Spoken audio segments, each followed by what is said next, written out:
What makes the perfect alarm system for a home? We're going to answer that question in today's video, so keep watching.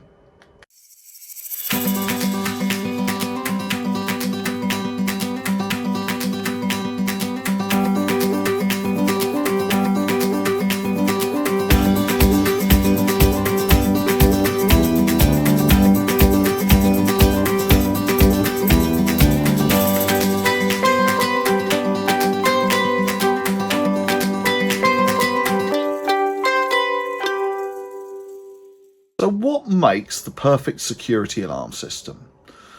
Well, the problem with trying to answer that question is that every household is different. And I use the word household quite deliberately because using the word house would be wrong.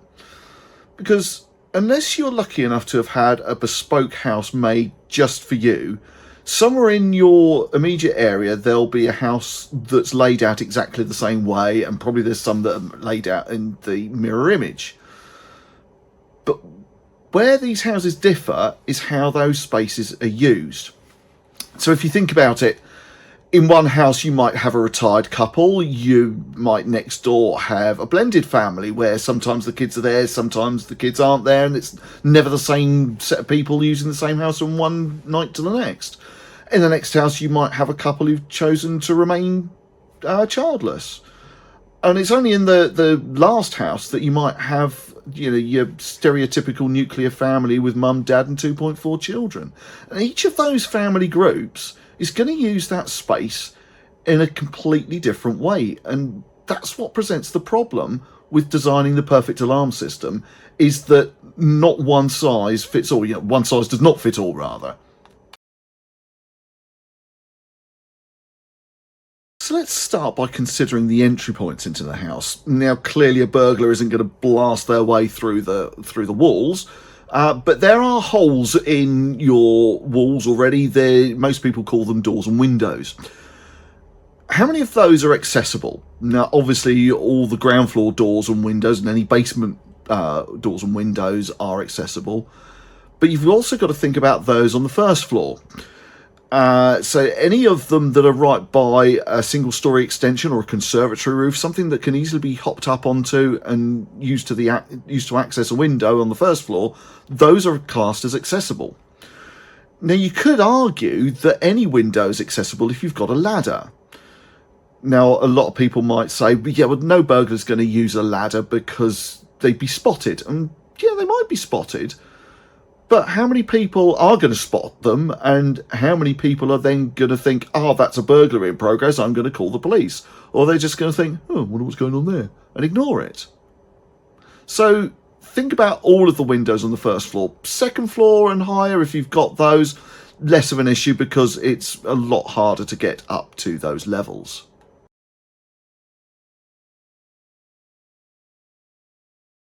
We need to think about all of those doors and windows and how we protect them, or to be more accurate, how we protect the rooms behind those doors and windows. Or to be even more accurate, how do we protect the contents in those rooms behind those doors and windows? Because ultimately that's what you're trying to do, is to protect your belongings. Think about what's of value in those rooms. Now, a lot of people think, well, I've got nothing worth stealing, because I think they think that what's worth stealing are diamond tiaras and original Da Vinci paintings. But of course that isn't what burglars want. No burglar's going to expect to find that kind of thing in a house. What burglars are after are things that are easily stealable and easily move-onable for cash. So actually cash itself is the main thing that they're after, but small tech items like laptops and iPads, games consoles, and jewellery as well. It's very easy to move jewellery on these days with these cash for gold websites where you just pop everything in a bag and send it off. Very easy to get rid of jewellery these days. So everybody has got something worth stealing. What we normally do is we'd normally have a door sensor on the main front door, and then one in each of the rooms that have something worth stealing in. So probably a lounge or a lounge diner, something like that.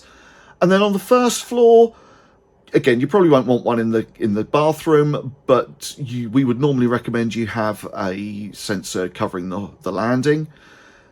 If you've got a sensible amount of jewellery in the house, then one in the master bedroom would be a good idea. If you've got something of value in the other bedrooms, say for instance one of the kids has got a gaming setup or something like that in their bedroom, then again you'd probably want a sensor in there. Would you want anything in the upper floors, in kind of second and third floor? Well, yeah, probably not. Again, it's unlikely that someone's going to get in through that room. But again, if it makes you feel better, then maybe have one in there. Then consider the garage. A lot of people use the garage as a general dumping ground. So if that's you, then perhaps you wouldn't want a sensor in the garage. But other people might have something valuable in there. They might have decent quality bikes in there, or a lot of tools, or some specialist sports equipment. In that instance, you probably want a sensor, but we'd recommend using a dual technology sensor, as these are a lot less susceptible to false alarms caused by drafts of air going through. And then we could also think about conservatories themselves. Again, many people rather don't have a huge amount in a conservatory, but if you do, if you have the games console or an entertainment setup in the conservatory, again, you'd want sensors in there.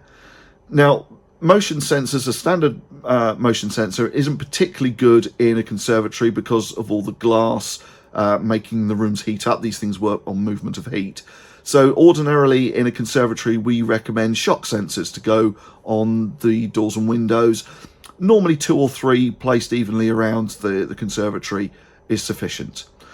And then lastly, the other thing that you want is to make sure you have a siren front and centre on the front wall of the home, to make sure any passing burglar can see that you've got an alarm system and you take your home security seriously.